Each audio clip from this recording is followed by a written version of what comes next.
হাঁ করে দম নিচ্ছিল নি, তুমি বুঝতে পারিনি ঘুমাইনি, ওই জন্য তো ভিডিও করতেছি।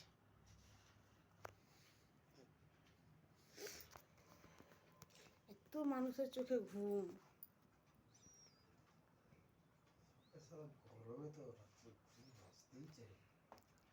আমি কি নেশা করে ঘুমিয়েছিলি নাকি? হ্যাঁ,